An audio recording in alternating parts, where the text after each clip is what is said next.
Okay, now session 3, part 1, we're going to look at high powered appliances like showers and immersion heaters.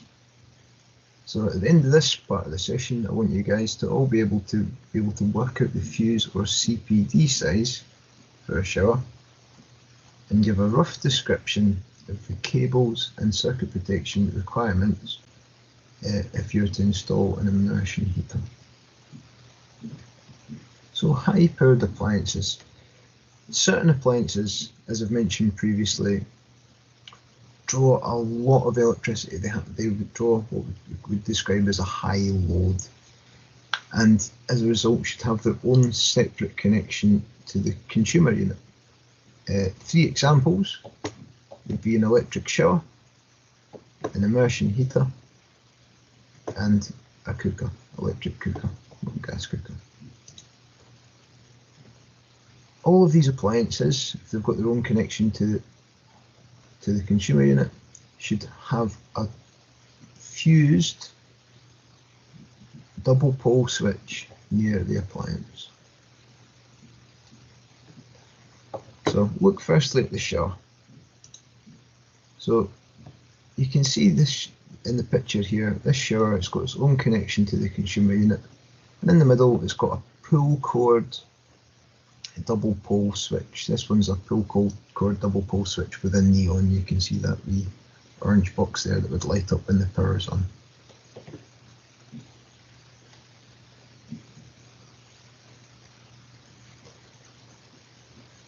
We use pull cord switches in the bathrooms because wet hands would potentially cause a hazard.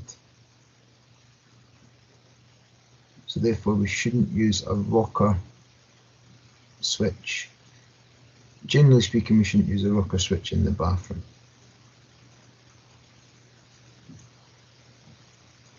Key thing worth noting, if you ever do fit an electric shower, it must be protected by an RCD. It must be protected by a residual current device as well as its normal fuse. That's because you've got water and electricity in close proximity. You really don't want it shorting out, then people could be put at risk. So you should have an RCD as part of that circuit.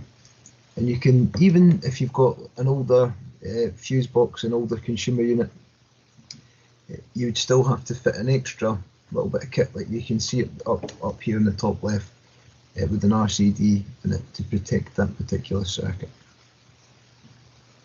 And in newer circuits and newer consumer units, we could have sort of RCDs that would be protecting several circuits.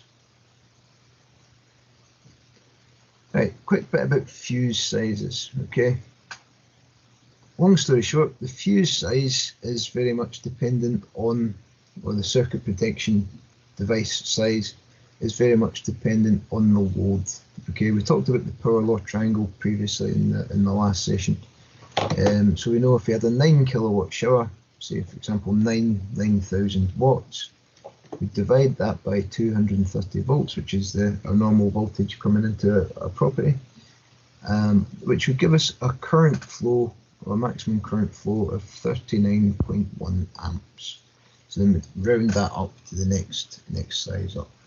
Okay, so we do the power of the shower divided by the voltage going into it, which would give us the current, which would then round up to the next nearest fuse size or circuit protection device size. Okay, so yeah, if we had a 10 kilowatt shower, it'd be rounded up to 45 amps, which is the next biggest breaker size, and a 10.8 kilowatt shower would need a breaker of 50 amps. So immersion heaters. Now, what is an immersion heater?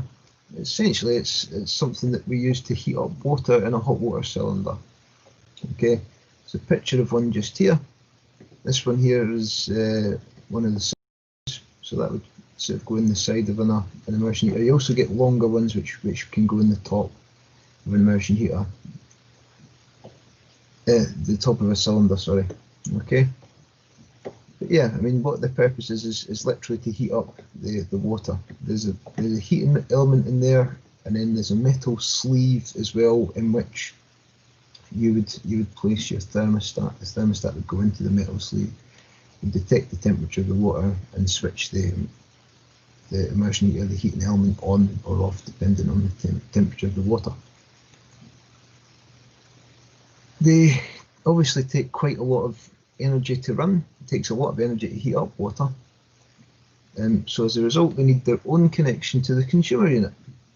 Generally speaking, immersion heaters wouldn't exceed 3 kilowatts, so therefore they could be protected by a 16 amp MCB or 15 amp fuse in the consumer unit, and then in the fuse switch spur, you'd normally have a 13 amp fuse in there to protect the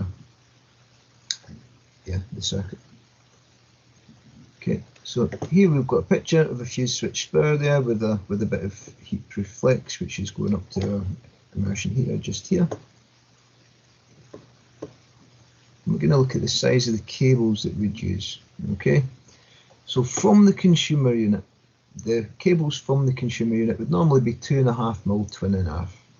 The absolute minimum you could use, depending on the load, would be 1.5, but normally we'd use 2.5mm twin and a half, and that's the answer for the test. Okay, and then from the fuse switch spur, you'd then use a minimum of 1.5mm heat-proof flex. You use heat-proof flex because it's in the same space as the hot water cylinder, which is going to get very, very hot. So 2.5mm from the consumer unit to the fuse switch spur, 1.5mm heat-proof flex from the fuse switch spur to the immersion heater. Okay, now it's time for your tasks.